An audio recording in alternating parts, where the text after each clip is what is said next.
Hello 10th standard students, welcome to under learning. Under லேர்னிங்கில் நம்ம இன்னைக்கு என்ன பார்க்க போகிறோம் அப்படின்னு பார்த்தீங்கன்னா, ஹிஸ்ட்ரியில் சாப்டர் 4 and 5 இம்பார்ட்டன்ட் டீட்டெயில் தான் பார்க்க போகிறோம். So already chapter 1, 2 and 3 important details upload பண்ணியாச்சு. பார்க்காதவங்க போய் பார்த்துக்கோங்க. ஸோ சாப்டர் 4 டீட்டெயில் என்னன்னு பார்த்தீங்கன்னா, narrate the history of transformation of council of Europe into European union. அதாவது கவுன்சில் ஆஃப் யூரோப் வந்து எப்படி யூரோப்பியன் யூனியனாக மாறுச்சு அப்படின்னு கேட்குறாங்க. So first heading council of யூரோப்னு எழுதிட்டு, one of the momentous decision taken in post war 2 era was to integrate the states of Western Europe அப்படிங்கிறாங்க. அதாவது ஒன் ஆஃப் த momentous அப்படிங்கும்போது ஒரு தலை சிறந்த முடிவு எடுக்கப்பட்டது போஸ்ட் வேர்ல்டு வார் 2க்கு அப்புறம் அப்படின்னு பார்த்தீங்கன்னா யூரோப் கண்ட்ரீஸை சேர்த்தது தான் அப்படின்னு சொல்கிறாங்க. ஸோ எதுக்காக அப்படின்னா, ஃபஸ்ட்டு வந்து யூரோப் கண்ட்ரீஸில் இனி எதுவும் வார் வரக்கூடாது. ஏன்னா ஃப்ரான்ஸும் ஜெர்மனி ஆல்ரெடி வந்து பகையிலே தான் இருக்காங்க. அந்த பகை இனி கண்டினியூ ஆகக்கூடாது அப்படிங்கிற ஒரு பாயிண்ட். இன்னொரு பாயிண்ட் என்னென்னா, restrict the thread from Soviet Russia. அதாவது பக்கத்தில் இருக்க சோவியட் ரஷ்யாட்டிலேருந்து என்ன ஒரு அச்சுறுத்தல் வந்தாலும் அதுக்கான நம்ம பயந்துக்கூடாது அப்படின்னா நம்ம சேர்ந்துருக்கணும் அப்படிங்கிறக்கா. நெக்ஸ்ட் வந்து to form a third force in the world to counter balance the strength of US and USSR. US வந்து ஃபர்ஸ்ட் ஃபோர்ஸ், யூஎஸ்எஸ்ஆர் வந்து செகண்ட் ஃபோர்ஸ். இவங்களை கவுண்டர் பேலன்ஸ் பண்ணணும்னா நம்ம தேர்ட் ஃபோர்ஸாக இருக்கணும். அப்போ நம்ம எல்லாம் சேர்ந்தால் தான் முடியும் அப்படிங்கிற ஒரு பாயிண்ட். ஃபோர்த் பாயிண்ட் என்னன்னா, to make a full use of economic and military resources. ஒரு கண்ட்ரிலையும் ஒரு எக்கனாமி இருக்குது, அவங்களோட மிலிட்ரி பவர் இருக்குது. இதெல்லாத்தையும் சேர்த்து நம்மளால பெரிய மிலிட்ரி பவர் உண்டாக்க முடியும். ஸோ கான்டினென்ட் லெவலில் நம்ம வந்து ஒரு பெரிய ஸ்கேல் ஆகலாம் அப்படின்னு நினச்சாங்க. ஸோ இந்த 4 பாயிண்ட்ஸ்க்காக அவங்க என்ன பண்ணாங்கன்னா, May 1949 10 countries met in London and signed to form a Council of Europe அப்படின்னு சொல்கிறாங்க. அதுக்கப்புறம் the Council of Europe with headquarters of Strasbourg were established with the committee of foreign ministers of member countries. அதாவது என்ன பண்ணுறாங்கன்னா, head குவார்ட்டர்ஸில் வந்து meet பண்ணுறாங்க. யாராருன்னா ஒரு கண்ட்ரிக்கு ஒரு ஃபாரின் மினிஸ்டர் அப்பாயிண்ட் பண்ணி அவங்களாம் தான் அந்த கமிட்டியில் இருந்தாங்க. அவங்களாம் மீட் பண்ணி எந்த முடிவும் அவங்க தான் எடுப்பாங்க அப்படிங்கிறத இந்த பாயிண்டில் சொல்கிறாங்க. நெக்ஸ்ட்டு என்ன ஃபார்ம் பண்ணாங்க அப்படின்னு பார்த்தீங்கன்னா, European coal and steel community form பண்ணியிருக்காங்க. First the European defence community, அதுக்கப்புறம் European coal and steel community. இது ரெண்டுமே எஸ்டாப்ளிஷ் பண்ணுறாங்க. 6 கண்ட்ரிஸ் அவங்க வந்து இசிஎஸ்சியோட மெம்பர்ஸ் தான். யார்? France, West Germany, Italy, Belgium, Holland and Luxembourg. இவங்கெல்லாம் என்ன பண்ணுறாங்கன்னா, signed treaty of Rome which establish the European economic country. இது வந்து யூரோப்பியன் எக்கனாமிக் கண்ட்ரி எஸ்டாப்ளிஷ் பண்ணாங்க. Or the European common market அப்படின்னு சொல்லலாம். விச் அதோட ஹெட் குவார்ட்டர்ஸ் எங்கே இருந்தது அப்படின்னு பார்த்தீங்கன்னா ப்ரூசல்ஸ் அப்படின்னு சொல்கிறாங்க.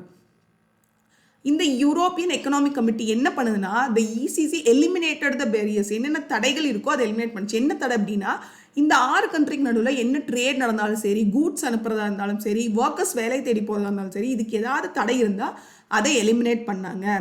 அதுக்கு ஏதாவது என்ன சொல்கிறது, பப்ளிக் பாலிசியோ இல்லை ப்ரைவேட் அக்ரிமெண்ட்ஸ் இருந்ததுன்னா அதை வந்து ப்ரொஹிபிட் பண்ணாங்க. இந்த மாதிரி தடைகள் இருந்ததுன்னா அதெல்லாம் ப்ரொஹிபிட் பண்ணாங்க அப்படிங்கிறத பாயிண்ட் சொல்கிறாங்க. அதுக்கப்புறம் என்ன கிரியேட் பண்ணாங்கன்னா, காமன் அக்ரிகல்ச்சர் பாலிசி கொண்டு வந்தாங்க. அதே மாதிரி காமன் எக்ஸ்டர்னல் ட்ரேட் பாலிசி கொண்டு வந்தாங்க. இது ரெண்டுமே ஹியூஜ் சக்ஸஸ் அடைஞ்சுது அப்படின்னு சொல்கிறாங்க. Single European act. The Single European Act came into a force on July 1, 1987. இது வந்து எப்போ வருது? July 1, 1987. இது என்ன பண்ணுதுன்னா, it significantly expanded the ECC scope. அதோட ஸ்கோப்பை வந்து இன்னும் பெருசாக்குது. அதே நேரத்தில் அதுக்கு லீகலாக ஒரு நேமும் கொடுக்கு. லீகலாக அதை வந்து ஃபார்ம் பண்ணுறோம் அப்படின்னு சொல்கிறாங்க. So next European union. இதுக்கப்புறம் தான் யூரோப்பியன் யூனியன் ஆகுது. அங்கே அது என்னென்னா, the Maastricht treaty sign on February 7, 1992 create European union அப்படின்னு சொல்கிறாங்க.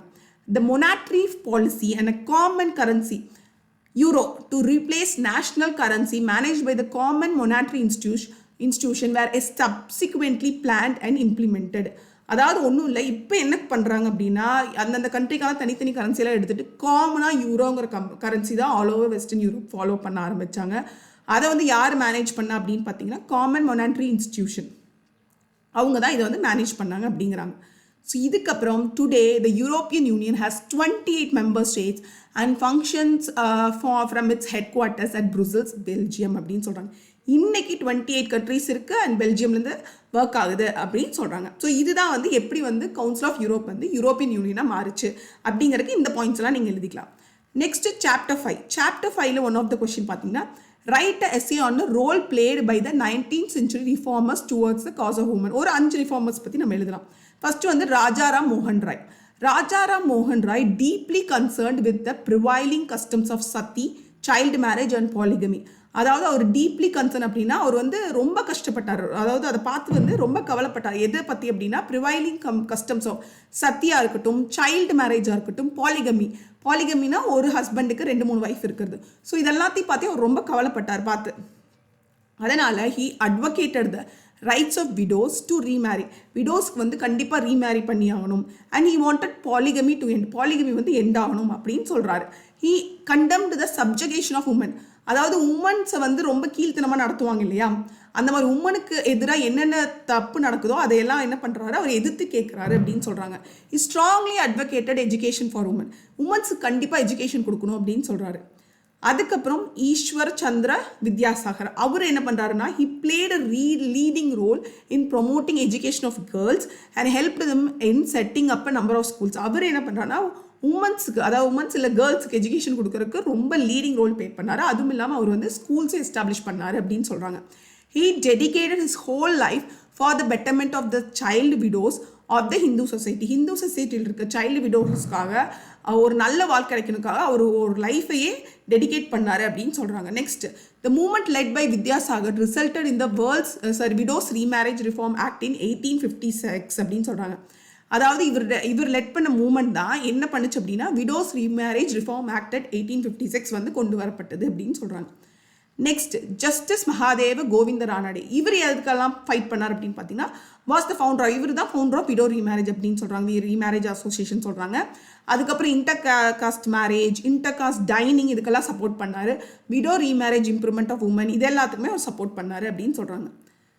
நெக்ஸ்ட், சுவாமி தயானந்த சரஸ்வதி. இவர் வந்து he declare the practice such as child marriage, the prohibition of widow remarriage and the alleged polluting effects of foreign travel had no scriptural transaction. அதாவது child marriage பண்ணணும், இல்லை விடோஸ்க்கு வந்து remarriage பண்ணக்கூடாது, இதெல்லாம் வந்து எந்த ஒரு மதத்துலையும் இல்லை, நீங்கள் மதத்தோட சாயல் இதுக்கு பூசாதீங்க அப்படிங்கிறத ஸ்ட்ரிக்டாக சொன்னார் அப்படின்னு சொல்கிறாங்க.